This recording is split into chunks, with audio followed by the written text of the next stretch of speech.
માળિયાહાટીના ગળુ ગામે પીજીવીસીએલના કેબલની ચોરીમાં સંડોવાયેલા આરોપીને શોધી કાઢી ચોરીમાં ગયેલ કેબલનો મુદ્દામાલ ચોરવાડ પોલીસે રિકવર કર્યો છે. ચોરવાડ પોલીસ સ્ટેશનમાં ગત તારીખ 25/3/2026 ના રોજ Deepakbhai Balubhai Vadher, Rajesh power service company Ahmedabad પીજીવીસીએલના કોન્ટ્રાક્ટરે કેબલના ડ્રમની ચોરી કરી ગયાની ફરિયાદ કરી હતી.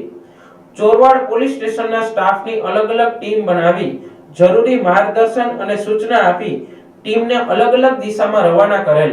જે અન્વયે પોલીસ સ્ટાફે સીસીટીવી ફૂટેજ, હ્યુમન સોર્સિસ અને ટેકનિકલ સોર્સિસની મદદથી આરોપીને શોધી કાઢવા પ્રયત્નો હાથ ધર્યા હતા.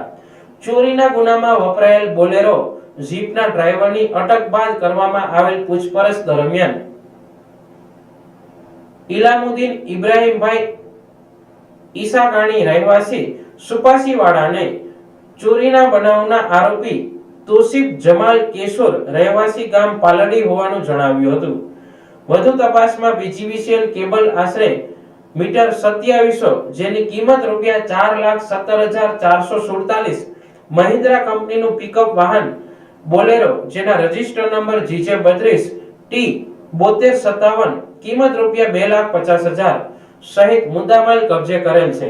જે મુજબ આરોપી તોસીફ જમાલ કેશોર રહેવાસી ગામ પાલડીને પકડી પાડવા તજવીજ હાથ ધરી હતી. ચોરીનો ગુનો ઉકેલવા માટે પીઆઈ SI મધરા, PSI સોલંકી સહિતના સ્ટાફ દ્વારા જહેમત ઉઠાવવામાં આવી હતી.